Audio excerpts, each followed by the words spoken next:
Well, this morning I want to read to you from the Gospel according to Matthew, but before I do that, I do want to pray.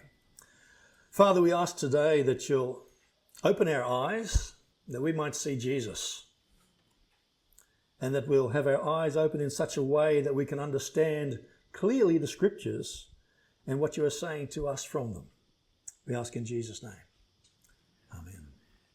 So I want to read to you from Matthew chapter 24, verses 27 to 29. It says this: "For as lightning comes from the east and flashes to the west, so also will the coming of the Son of Man be. For wherever the carcass is, there the eagles will be gathered together. Immediately after the tribulation of those days, the sun will be darkened, and the moon will not give its light. The stars will fall from heaven, and the powers of the heavens will be shaken." What interesting words. What might they mean for us? I've been fascinated these last few weeks, having some discussions with various folks as we're working our way through this sermon series. And it's interesting that there are very different ways of interpreting the texts that I've been speaking on, particularly with regard to Jesus' use of hyperbole. And many struggle with understanding Jesus' use of hyperbole because really what happens is they approach Jesus' word on a literal and only a literal basis. And they miss the cultural and the rhetorical nuances that are there in what he says. So I want to look at that for a second. You know, what is it that we miss when we just read the Bible as a literal book? Well, we lack cultural context because Jesus' hyperbolic language reflects a common teaching style in the Jewish culture of his day. In his day, hyperbole, which is an exaggerated statement for effect, was widely understood and was an accepted manner of speech and writing, particularly amongst the rabbis and the teachers. And Jesus was a rabbi. However, without familiarity with this context, many of us as modern readers, we take Jesus' statements at face value and we assume that they are all meant to be literal. Well, then that leads to problems and differences in literary interpretation, because if you read the Bible only through a literalist lens, you expect everything to be straightforward just as it says, then biblical hyperbole challenges our approach. And it makes it necessary for us to interpret statements differently.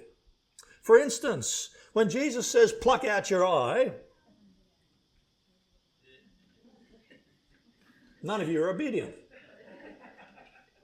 When he says, "Turn the other cheek," well, some of you might have done that once.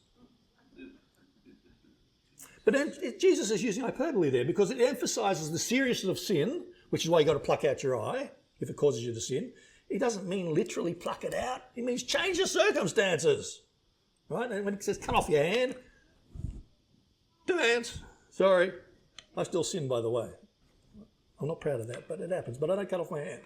So it's hyperbole. Emphasizes the seriousness of sin, and then turning the other cheek is the importance of humility. These are not direct literal commands. But for some readers, when we shift away from literal interpretation, it feels uncomfortable, even incorrect, and I've been accused of being unbiblical because I don't interpret everything literally. But when you look at hyperbolic expressions and symbolism, Jesus frequently uses hyperbolic language, speaking of judgment when he does so. In such passages like Matthew 24:21, where he describes the Great Tribulation, in these cases, understanding the symbolic nature of his words helps us to understand their meaning. But not everyone understands or recognizes hyperbole or symbolic intention when they read the Bible. And that makes some statements seem extreme and quite out of alignment with reality. The other issue we sometimes have is lack of familiarity with biblical prophetic language. And here I mean you don't understand the Old Testament, because the Old Testament prophets often used hyperbole to communicate urgency or severity. You know, Joel, the prophet Joel in chapter 2 verse 13, he talks about the sun turning dark or the moon turning into blood.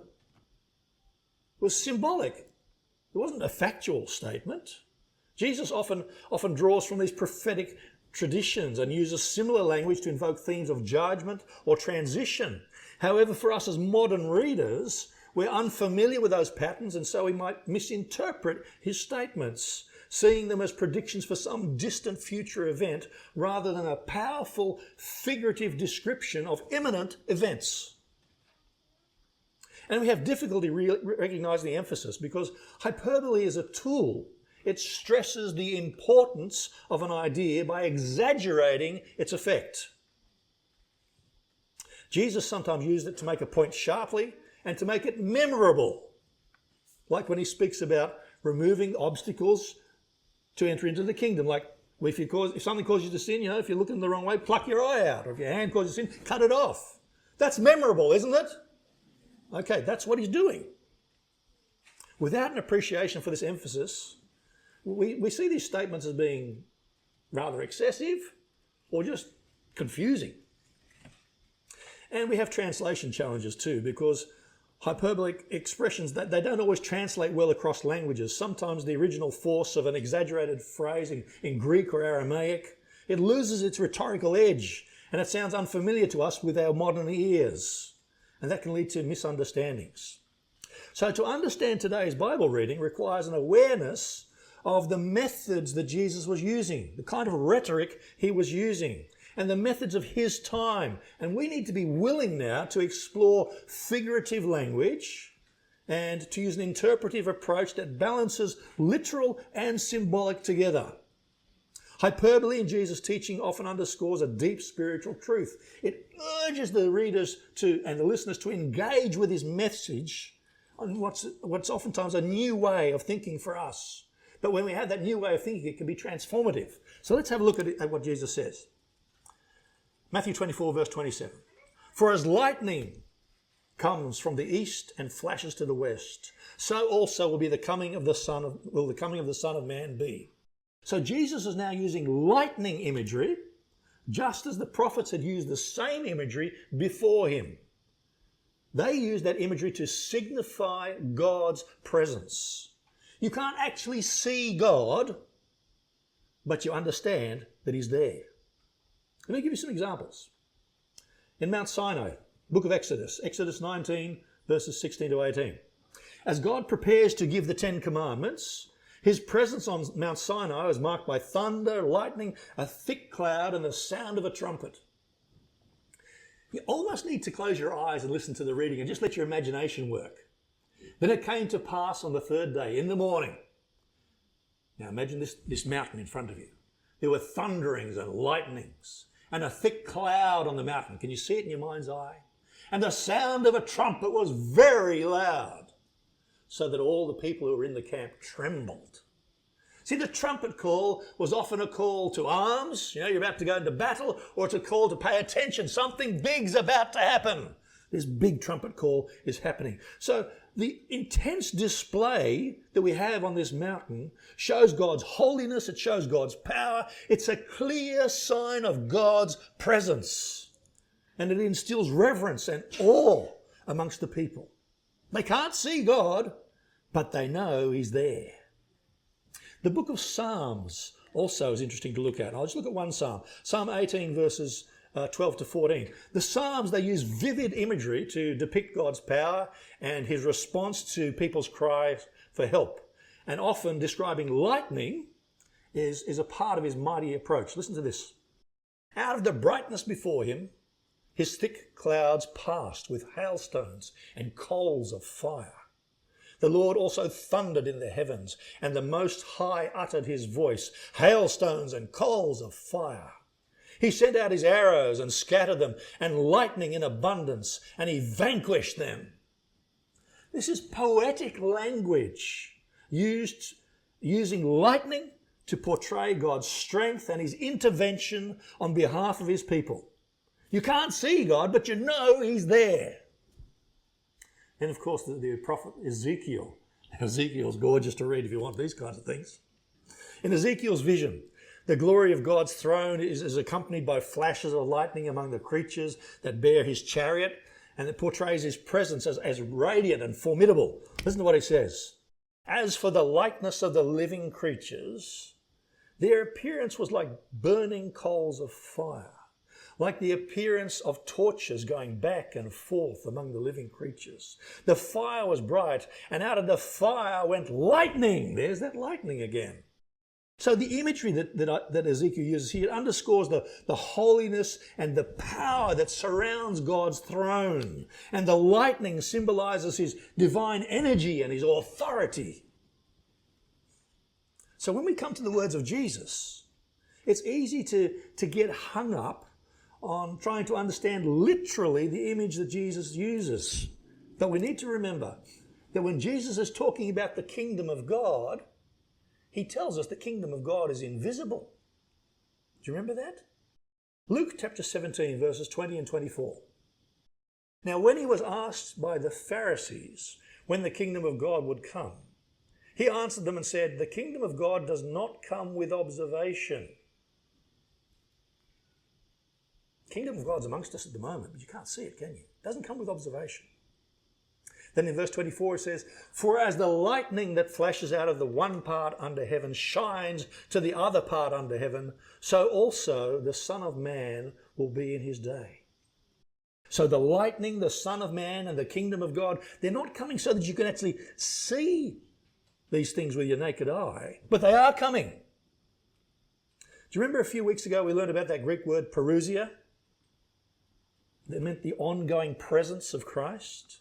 He would be present. He would be present with power and with lightning. The people would not miss it as he came to execute judgment on Israel through the Romans.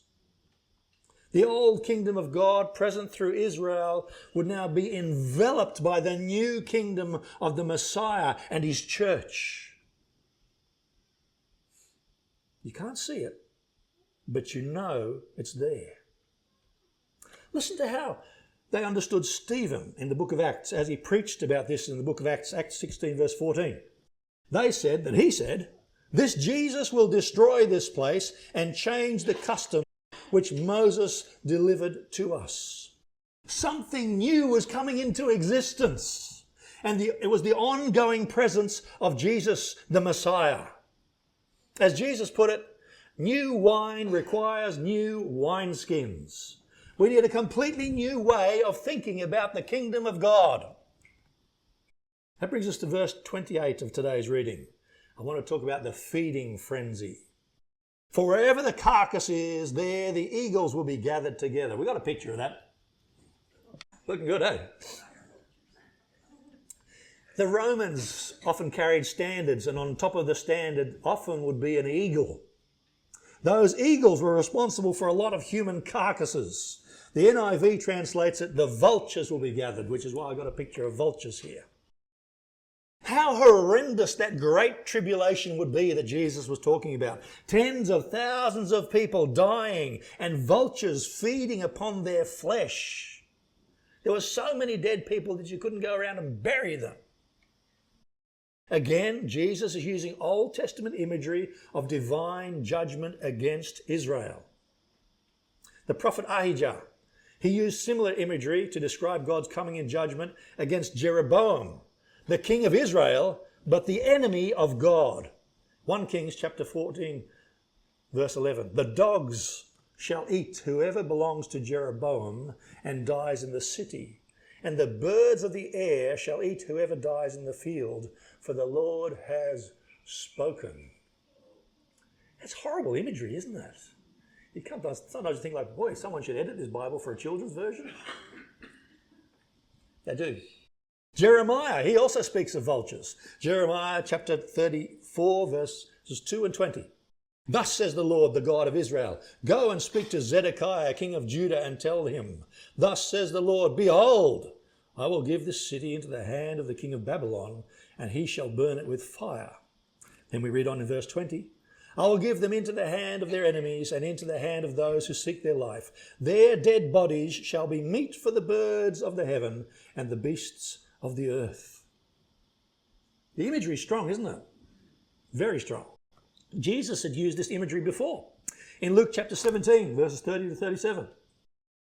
Jesus says this, "Even so, it will be in the day when the Son of Man is revealed. In that day, he who is on the housetop and has goods, and his goods are in the house, let him not come down to take them away. And likewise, the one who is in the field, let him not turn back. Remember Lot's wife. Whoever seeks to save his life will lose it. Whoever loses his life will preserve it. I tell you, in that night there will be two men in one bed, and the one will be taken and the other will be left. Two women will be grinding together. The one will be taken and the other left. Two men will be in the field, and one will be taken and the other left. They answered and said to him, Where, Lord? So he said to them, Wherever the body is, there the eagles will be gathered together. This is not a passage about the rapture. The ones who are taken in judgment. Our old mate Josephus, who witnessed the devastation caused by the Roman armies, describes it this way. He says, One would have thought that the hill itself on which the temple stood was seething hot, as full of fire on every part of it, that the blood was larger in quantity than the fire, and the slain more in number than those who slew them, for the ground did no longer appear visible for the dead bodies that lay on it. What a great tribulation Jesus was talking about. So what kind of words can you use? If you're describing an event like this, what kind of words can you use to describe the dreadful judgment of God? Well, Jesus turns to hyperbole. Let me read the next verse, verse 29. Immediately after the tribulation of those days, the sun will be darkened, and the moon will not give its light. The stars will fall from heaven, and the powers of the heavens will be shaken.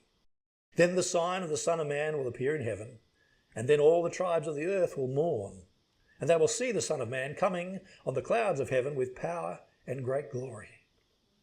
So we've now come to the climax sign that Jesus uses in his list of signs about the fall of the temple. Verse 29 shows the end of the Mosaic age. Verse 30 shows the continuation of the Messianic age. That's the age we live in. Let's look at them a bit more closely. Verse 29. Immediately after the tribulation of those days, the sun will be darkened, and the moon will not give its light. The stars will fall from heaven, and the powers of the heavens will be shaken. Has Jesus changed his topic here? Has he changed from talking about the fall of the temple to the end of the created order? You should be able to answer this one. Remember when we looked at Isaiah? Ancient cosmic collapse imagery is used to show the significance of the coming historical events. It's a word picture. Here's a reminder for you. Isaiah chapter 13, verses 6 and 10. He says, Wail, for the day of the Lord is at hand. It will come as destruction from the Almighty. For the stars of heaven and their constellations will not give their light. The sun will be darkened in its going forth, and the moon will not cause its light to shine.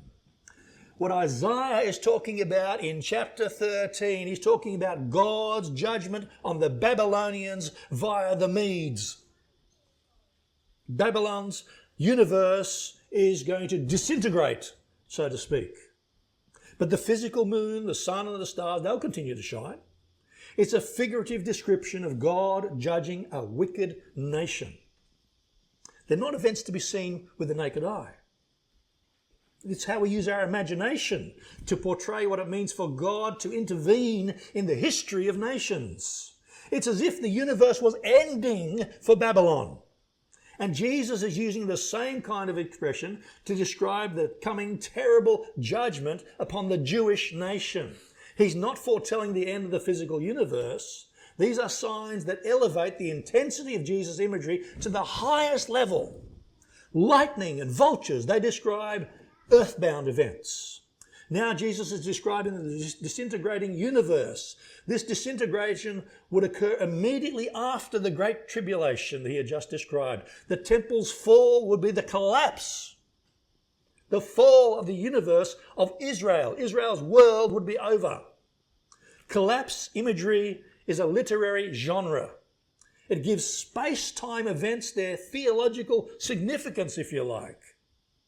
God means for the imagery to affirm the continuation of the physical world, but under radically different conditions. The old order, was coming under judgment. It was the end of the Mosaic age. But history is going to continue on under the presence of Jesus as he reigns as the Messianic King. In effect, a new universe is coming into being, if I can continue the imagery to a logical conclusion. I mean, if the universe ends, something else has got to take its place, right? That's what Jesus is talking about. Now, if you struggle with understanding the imagery about seeing something that you can't see, let me put all of this in just a completely different context. Our Christian faith is an example of hyperbole. Let's apply all this to ourselves, and you'll see what we can't see, I hope, at the end of the message. Let me read to you from 2 Corinthians chapter 5, verse 17. The Apostle Paul writes, and he says, "Therefore, if anyone is in Christ, he is a new creation. Old things have passed away. Behold, all things have become new." Now, this verse is a personal truth for the Christian. It's a spiritual reality, and it's also hyperbole. It's something profound that I hope that you could all relate to. Anyone who knew me before I became a Christian would still recognize me today. I might look a bit older. My face might have a few more lines on it. But on the outside, I'm pretty much the same. However, God has done something in my inner man, in my spirit. It has changed beyond recognition. And that's the very essence of this verse. If anyone is in Christ, he is a new creation. That transformation may not be visible with our physical eyes, but it is as real as anything you can see, touch, or feel. It's a transformation that starts on the inside, and it brings us into a brand new life, a new relationship with God, a new purpose in the world. It's a new creation from the inside out. When Paul says we are a new creation, he doesn't just mean you've been given a makeover. He's talking about a complete transformation from the inside out. One that affects our spirit, our thoughts, our desires, and eventually even our actions. It's not just self-improvement, it's a supernatural work of God. Think about the caterpillar for a moment, turning into a butterfly. The caterpillar doesn't just sprout wings and keep crawling along on the ground, does it? It undergoes a metamorphosis. Inside the cocoon, it's been reformed, it's restructured, and when it emerges, it's a completely new creature, able to soar up into the sky. That's what happens to us spiritually when we come to Christ.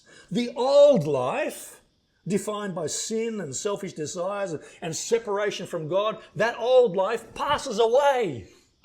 In Christ, we emerge as brand new beings, spiritually alive and free to live in God's presence. Did you know that? You are living in the presence of the living God. In your dead spirit, you couldn't, but now you can. This transformation is ongoing every day. As we walk in Christ, we shed more of our old self and we take on more of His nature. It's a process called sanctification, where we become more like Him. But from the moment we accept our Lord Jesus, that transformation has already taken root. Second point, the old has passed away. One of the most reassuring promises in this verse is, old things have passed away. What old things? When I look around, there are a few old things. But I want to talk about some different old things. It is the guilt. It's the shame. It's the chains of our past. They no longer define us. They no longer have power over us. Imagine a prisoner. He's been locked up for years and he finally receives his freedom. It'd make no sense to go back into his cell, would it? He's free, yeah? Well, in Christ, we have been set free from the prison of our past sins, our past mistakes, and our past failures. The old things have been replaced with new life in Jesus Christ, a life of forgiveness, freedom, and joy. That doesn't mean that we don't struggle with our old habits or temptations, but it does mean that our identity is no longer rooted in them. The sins we once committed, the shame we once carried, they no longer define us. We are now defined by our relationship with Jesus, by his love and his grace that covers us. Paul goes on in point 3. He says, "Behold, all things have become new." He's pointing to a complete reorientation of our lives. In Christ, we don't just receive a fresh start, we enter into a brand new reality where everything is reframed through our relationship with him. As a new creation, brothers and sisters, as a new creation, we are now citizens of God's kingdom. I can't emphasize that strongly enough. You do not belong to this reality, you belong to that reality. Even though we live on this earth, we belong to a different realm, a realm where God reigns.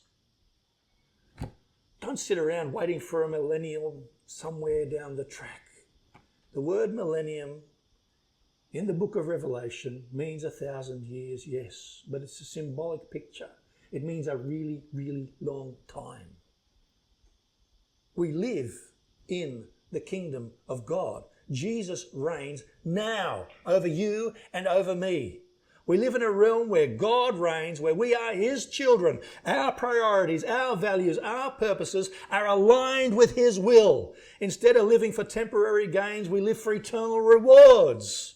We see life, people, and ourselves through the lens of God's love and his wonderful purposes for each one of us. It's like when you go to the optometrist and you get your glasses updated. How wonderful it is when you're like, oh, wow, I can look. Did you know that I said that? Oh, you can read these things. Well, when we're in Christ, it changes everything. He changes our perspective on life. What once seems important, the material things, status, self-centered ambitions, that fades away in comparison to the joy of knowing God and being able to serve other people. Now we see through the lens of faith, hope, and love. We live in tune with God's purposes. Which brings me to my fourth point. Living as new creations in a fallen world. As new creations, we live in God's kingdom under the rule of our Messiah, King Jesus, even whilst we walk upon this earth. And that means we are called to reflect God's nature in the world, a world that desperately needs hope and love and truth. Each of us now has a purpose. We are ambassadors for Christ. We share his message of reconciliation. Our new life in Christ compels us to shine our light, not just in words, but through our actions, our love, and our faithfulness to him. Ask yourself, am I living as a new creation? Are you walking in the freedom, the hope, and the purpose that our Lord Jesus Christ has given for each one of us and to us? Or are we clinging to the remnants of the old life, defined by worldly values, past mistakes, or fear? Becoming a new creation is not about just polishing the exterior like you do with your good black shoes every so often. It's about a radical inward transformation that affects almost every aspect of our lives. The world may still see us as the same person on the outside, but on the inside, we are brand new. We are alive in Christ, we are free from sin's chains, and we are empowered to live a life of purpose. Have you ever been out on a dark and stormy night when lightning splits the sky? At that moment, when the lightning strike happens, you can see everything so clearly for that split second, so clearly. That's what Jesus is talking about in today's passage. We have been transformed quite clearly. Something wild and amazing has happened. His kingdom has come. It's been revealed to us in a powerful way. You can't miss it. But after the lightning strike, the darkness is back. And to others, things seem to be the same. But you and I, we know they're not. When was I in hospital with a heart problem? It was last year. Yeah. I had an issue with my ticker. The doctor killed me. And then he restarted my ticker. I looked the same, but everything was brand new. My heart, instead of being out of whack with a strange rhythm, was now beating in time. That happens with us. When the lightning strike of you accepting Jesus as your Saviour and your Lord, that moment the lightning strike hits you, you are transformed and your heart starts to beat in a different rhythm. You're now in time with the rhythm of the heart of God. How amazing that is. Everything else looks the same on the outside, but we know we're not. So as we live in this world as new creations, may we walk in the freedom, the joy and the purpose that God has given us. Let us live in such a way that others see the power of the transformation and the renewal that only our Lord Jesus Christ can give. If I was going to use hyperbole to describe all of this, what could I say? Well, once I was living in the dominion of darkness, but that old world order came to a cataclysmic end. The sun and the moon and the stars of my old universe, they gave way to an incredible light that seemed to come from the throne of grace on which was seated the Ancient of Days. And the Son of God came and he touched me with all of his great healing power. My spirit, which was dead in sin and separated from God, became alive, born anew.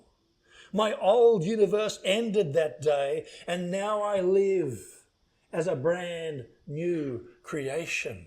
I was dead, but now I'm alive forevermore in Jesus. Praise God. You can't see any of that on the outside, but it's very real, and that's the power of hyperbole.